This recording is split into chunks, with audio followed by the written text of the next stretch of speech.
Estados Unidos. Preso morre com injeção letal horas antes após testemunha dizer que mentiu. O detento Fred Owens, 46, morreu após a aplicação de injeção letal da Carolina do Sul, Estados Unidos.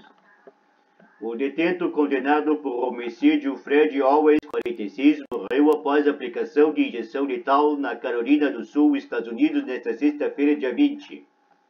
A morte ocorreu horas depois que um réu e testemunha envolvida no caso de Karuki mentiu em depoimento que o homem não estava no momento do assassinato.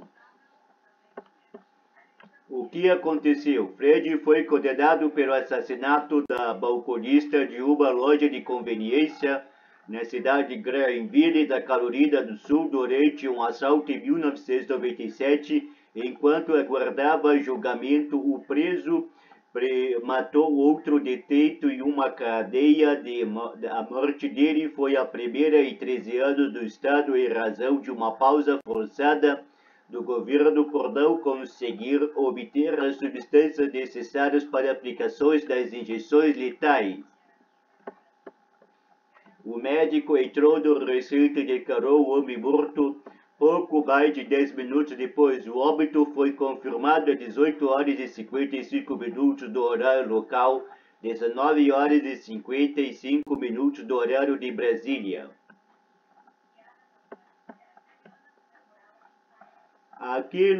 Apelações feitas pela defesa do réu foram negadas até mesmo para o Tribunal Federal. Da manhã desta sexta-feira, da quinta-feira, dia 19, a Suprema Corte da Carolina do Sul negou a solicitação. O governador da Carolina do Sul e o diretor do sistema penitenciário local se manifestaram e afirmaram que o Tribunal Superior deveria negar a petição do homem. O governador tinha o poder de mudar a sentença, mas também rejeitou o pedido. Henry McMaster argumentou que havia revisado cuidadosamente, considerando cuidadosamente o pedido de clemência do detento. Lei da Carolina do Sul permite que presos do corredor da morte escolhem forma que irão morrer. Entre as opções estão injeção letal, novo pelotão de fuzilamento ou a cadeira elétrica, construído em 1912. No caso de Fred, ele solicitou que o advogado dele escolhesse como ele morreria. O condenado argumentou que a escolha ocorreu por pensar que ele seria cúmplice de sua própria morte e que suas crenças religiosas reprovam. Testemunha mudou versão horas antes da execução.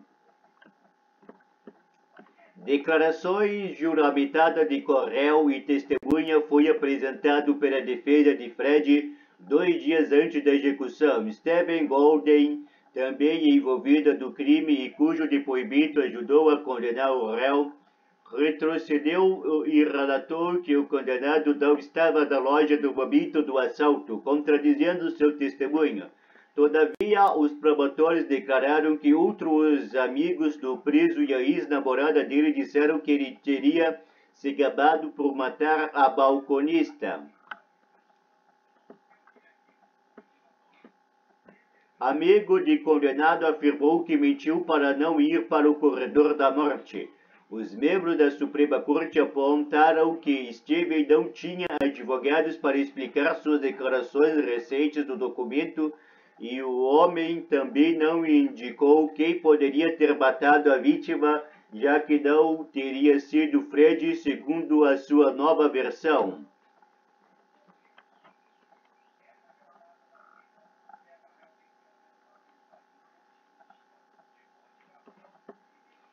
O réu relatou que culpou o amigo porque ele estava sob efeito de cocaína e a polícia o pressionou alegando saber que eles dois estavam juntos. Na declaração juramentada, o homem ainda contou que temia o verdadeiro assassino no caso por pensar que ele poderia ser morto se o denunciasse à polícia. No fim, Steven foi condenado a 28 anos de prisão após se declarar culpado em uma acusação menor de homicídio voluntário. Estou me apresentando agora porque sei que a data de execução de Fred é 20 de setembro e não quero que Fred seja executado por algo que ele não fez. Isso pesou muito da minha mente e quero ter a consciência limpa, escreveu Gold em sua declaração.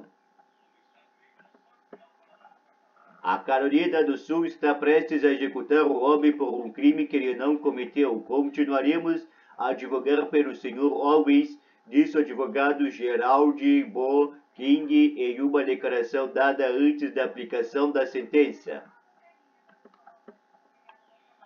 Na sua apelação final, os advogados do preso falaram que os promotores nunca apresentaram evidências científicas de que o homem puxou o gatilho. Eles ainda argumentaram que a principal evidência contra eles foi o Corral, que se declarou culpado por envolvimento da ocorrência, ter afirmado que Fred era o assassino.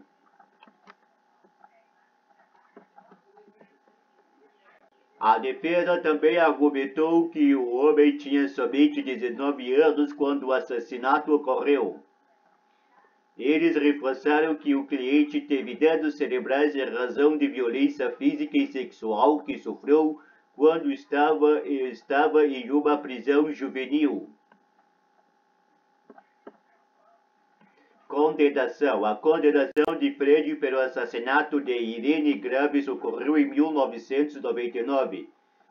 A promotoria afirmou que ele disparou um tiro na cabeça da vítima, que era mãe solo de 3 crianças e trabalhava em 3 empregos, após a mulher dizer que ela não conseguia abrir o cofre da loja. O homem também atacou um colega de cela pouco antes de ser sentenciado pelo homicídio de Graves. Na ocasião, ele confessou o crime, deu detalhe de como esfaqueou Christopher Lee, queimou os olhos dele, sufocou e pisoteou, acrescentando ainda que fez isso porque foi injustamente condenado por assassinato, segundo o relato escrito de um investigador. O homem teve 2 sentenças de pena capital diferentes anuladas em apelação, mas acabou voltando para o corredor da morte. Ele foi acusado de assassinato pela morte de Christopher, mas nunca foi julgado. Os promotores retiraram as acusações do crime contra o colega de cela em 2019, com possibilidade de restaurá-las.